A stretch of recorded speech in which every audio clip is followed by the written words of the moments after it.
ब्रह्ममुरारिसुराचितलिङ्गं निर्मलभासितशोभितलिङ्गं जन्मज दुःखविनाशकलिङ्गं तत्प्रणमामि सदा शिवलिङ्गम्।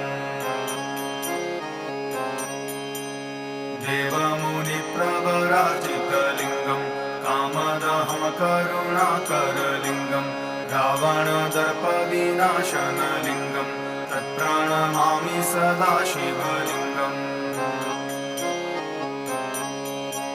सर्वसुगन्धिसुलेपितलिङ्गं बुद्धिविवर्धनकारणलिङ्गं सिद्धसुरासुरवन्दितलिङ्गं तत्प्रणमामि सदा शिवलिङ्गम्।